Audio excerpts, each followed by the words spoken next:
turabaramukije mwebwe mwese mudukwirikirana hano ku muhora wa Gear TV. Nongera ndabaha ikaze muri kino kiganiro gishingiye kuri no mining ya P-Network. Tuje kubabwira bishasha biri muri no application ndetse amakuru ariko aratambuka hirya no hino ariko aravugwa kuri no mushinga wa P-Network, ifaranga ry'ikoranabuhanga rigiye gukora mu bucuruzi butandukanye bw'isi mu kwishura ama service atandukanye hifashishijwe rino faranga ridafadika mu bwoko bw'ama cryptomone, rikazokoreshwa mu mihingo yose y'igihugu, haba mu mashirahamwe, mu mabanki, haba mu buzima busanzwe mu bene gihugu, bagakoresha rino faranga mu guhanahana ibidandazwa cange mu kwishurana ama service. Ugumane nanje muri kino kiganiro kugira ngo ugereho aho utahukirwa, aho usobanukirwa ibijanye n'iri faranga rya P-Network. Ikinzanye muri no video nukukubwira mise à jour ihari uno munsi. Nongeye kuguha kaze muri kino kiganiro nkwibutsa gufyonda subscribe kuri we ukiri mushasha kuri ino YouTube channel ya Gear TV, ufyonde subscribe, ushireho naga commentaire aho muri commentaire nyene. Hanyuma ushaka kuja muri groupe ya WhatsApp urasanga link muri description aho hepfo y'iki kiganiro, aho usanga link ya groupe ya WhatsApp ugashobora kwinjira aho uzoza uraronka amakuru ku mwanya. Gumana nanje muri kino kiganiro. Tudatevye tugiye kurabira hamwe ino mise à jour baduhaye yuno munsi. Iyi mise à jour iradusaba kuraba neza canke gusuzuma ko twujuje ibisabwa kubijanye na mainnet migration. Ibi ni biriko biratwereka yuko dukwiye kwitegura kugira ngo full open mainnet izobe umwe wese yamaze kwitegura. Uyu munsi turabashikiriza amakuru mashasha yerekeye mise à jour twabonye twese kuri ecran dakeye, ivuga ngo mainnet migration, open mainnet migration. Ni iki kintu tugiye kubabwira muri ibi bibiri kijanye na mainnet checklist remind. Mainnet checklist remind batwibutsa gukompleta za etape uko ari 9. Remember to complete the step 3 to factor authenticator. Nukuvuga ngo ibuka ukomplete, usuzume canke wuzuze iyi ntambwe igira gatatu, hanyuma ukore nico bita two factor authenticator. Ibi ngibi bikorwa gute? Ugumane nanje muri no video ndabikwereka, ukomeze unkwirikire buhoro buhoro nkuko ndiko ndabikwereka intambwe ku yindi, nongera ndagusigurira uko bikorwa. Nta kigoye kirimwo, nukuzuza etape igira gatatu ukoresheje ya magambo canke ya majambo 28, hanyuma ugahabwa ubutumwa muri Gmail. Ubutumwa bakaburungika kuri ya email wakoresha muri application. Tukiri kuri iki ca email wakoresheje muri application, uyu munsi turafise mise à jour itwibutsa guhindura email mu gihe tuba dusanzwe twaribagiwe iyo twakoresheje canke tutayizeye ku mutekano wacu canke wa telefone yawe. Mu gihe email yawe utayibuka ubwa mbere, imbere yuko ukora n'ibibindi byose, manza uje muri mise à jour ya email uyihindure bigishoboka. Mu kuyihindura uca hehe? Kugira ngo ubikore vyoroshe urafyonda ahari profile yawe, umanuke kuri profile yawe, hanyuma urabe ahari mode pass mettre à jour, ucufyonda ahari mettre à jour. Ufyonze kuri mettre à jour, ucufyonda hirya hariho ijambo ryanditse ngo email. Ufyonze email ufyonze kuri email baca bakwereka email wari wakoresheje.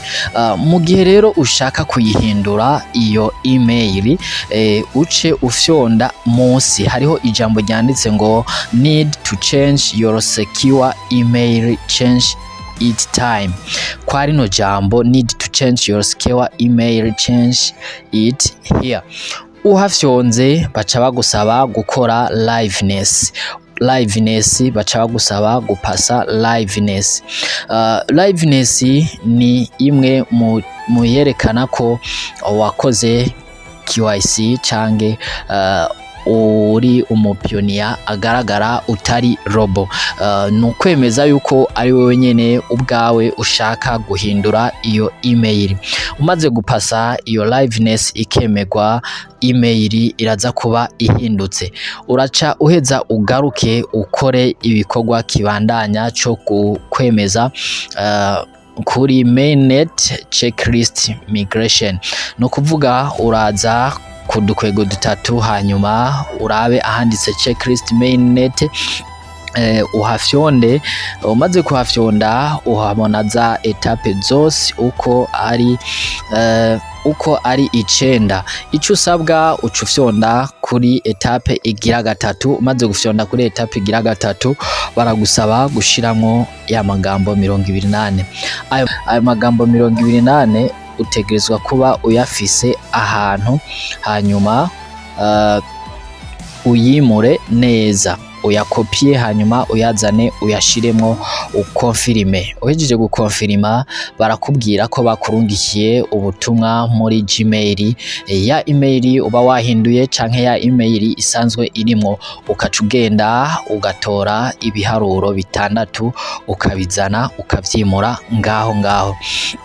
Umaze kubishiramwo aho babigusavye baraza kukwereka yuko vyakunze. Uza kuba uhejeje kwemeza ikijanye n'iyi mainnet checklist, ari naco gifatanye n'iyi two factor authenticator. Iyi two factor authenticator nayo igufasha iki? Iragufasha gucunga umutekano wa konte yawe, kuko iyi two factor authenticator baguhereza message, baguhereza ubutumwa bugusaba kurungika kuri email yawe, hanyuma ukuzuzamwo code baguhaye ukabona kugaruka muri application yawe ndetse ugakora na liveness. Iyo ubikoze neza konte yawe iraba ikingiwe. Ibi ngibi tubikore kuko tutazi ejo uko bizoba bimeze.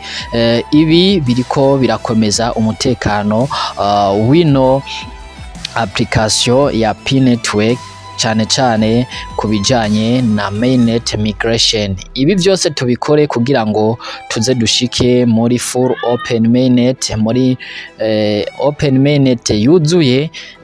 Twaramaze kubikora. Na wewe utarakora urakwiye gusuzuma konte yawe, ukaraba ibijanye na KYC, kuko hari ico bita know your customer. Utagikoze ntabwo uba uremegwa muri uno mushinga, kuko nta cemeza yuko uri umuntu ugaragara muri uyu mushinga kiba kiremezwa.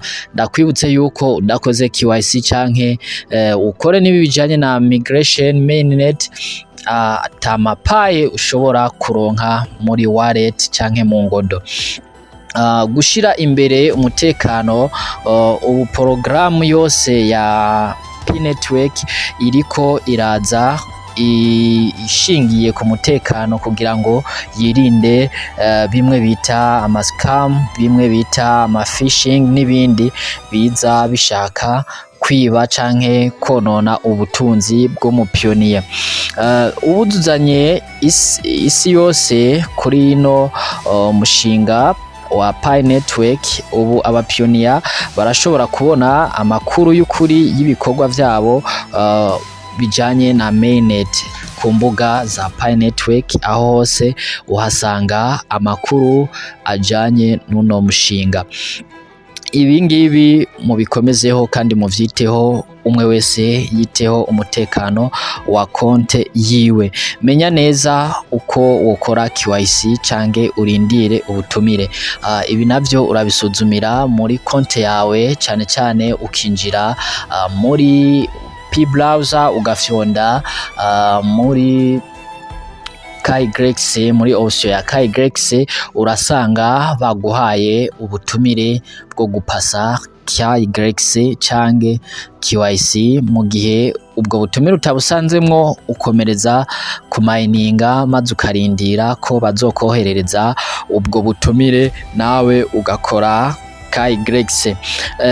Tugende neza kwi konte yawe urabe ko tufa authenticator wayikoze neza.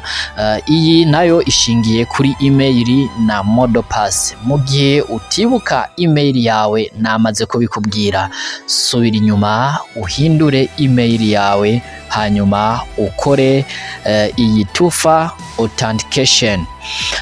Ugumusoma amakuru ya P-Network ku mwanya ku mbuga za P-Network, ku ma YouTube channel nkuko turiko turabibashikiriza. Ibi bizogufasha kuguma uri hafi ya konte yawe no kuguma ucungereye ubutunzi bwawe. Ndagushimiye wewe wari kumwe nanje muri ino video. Nongere nkwibutse ukande subscribe, ukande share kwa ino video ishikire benshi, hanyuma tugumane muri bino biganiro. Ibiganiro bizokwirikira naha kuri chaîne yacu ya Gear TV n'ibindi bitandukanye ku mishinga itandukanye muvyumva. Murakoze, ciao ciao.